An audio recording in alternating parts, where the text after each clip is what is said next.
Assalamualaikum warahmatullahi wabarakatuh. Nama saya Syafania Raya dari 12 MIPA 1 nomor absen 11. Saya akan menjelaskan mengenai permasalahan dan kebijakan politik dan ekonomi Indonesia pada masa Kabinet Wilopo. Kabinet Wilopo adalah kabinet ketiga yang dibentuk setelah pembubaran Negara Republik Indonesia Serikat. Kabinet ini diketuai oleh Wilopo, bertugas pada periode 3 April 1952 sampai 3 Juni 1953. Terbentuknya Kabinet Wilopo ini didasari dengan bubarnya Kabinet Sukiman Suwiryo yang terjerat kasus MSA. Kabinet Wilopo ini menjadi kabinet second, artinya kabinet ini berisikan jajaran para tokoh yang ahli dalam bidangnya. Sebelum dilantik, Wilopo mengajukan susunan kabinet kepada Soekarno yang terdiri 1 PNI dan Masyumi yang masing-masing terdiri dari 4 orang, 2 PSI, 2 orang, 3 PKRI atau Partai Katolik Republik Indonesia, 4 Parkindo atau Partai Kristen Indonesia, 5 Parinda atau Partai Indonesia Raya, 6 Partai Buruh, 7 PSII, masing-masing 1 orang, dan 8 golongan tak berpartai. Kabinet ini resmi dibentuk berdasarkan Keputusan Presiden Nomor 85 Tahun 1952 tanggal 1 April 1952. Kabinet ini memiliki beberapa program kerja. Yang pertama, mempersiapkan penyelenggaraan pemilu.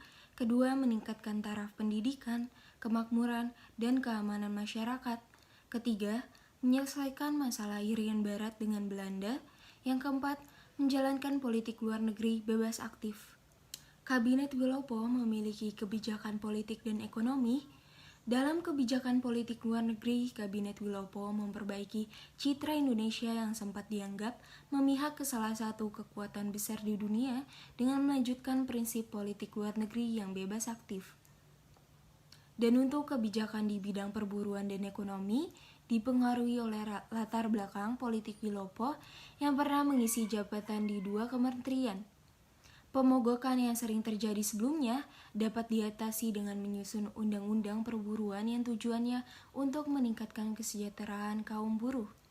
Di bidang ekonomi, Kabinet Wilopo mengeluarkan kebijakan ekspor dan impor untuk meningkatkan produksi dan pemenuhan produksi nasional. Meskipun menerapkan sistem second, Kabinet Wilopo tidak lepas dari permasalahan. Beberapa masalahnya seperti 1. Munculnya gerakan separatisme dan sikap provinsialisme yang mengancam keutuhan bangsa. Kedua, terjadinya peristiwa 17 Oktober 1952, yaitu peristiwa perselisihan internal dalam lingkungan Tentara Nasional Indonesia atau TNI. Kemudian dalam mengatasi tuntutan dari aksi 17 Oktober 1952, yaitu diselenggarakannya pemilu, maka Kabinet Wilopo menjamin terselesaikannya RUU Pemilu dalam waktu dekat. Ketiga, terjadinya peristiwa Tanjung Morawa, yaitu perselisihan antara pemerintah dan para petani yang menimbulkan korban. Yang keempat, krisisnya ekonomi karena merosotnya kegiatan ekonomi dan impor yang semakin tidak terkendali. Sekian yang dapat saya sampaikan mengenai penjelasan Kabinet Wilopo. Kurang lebihnya mohon maaf. Wassalamualaikum warahmatullahi wabarakatuh.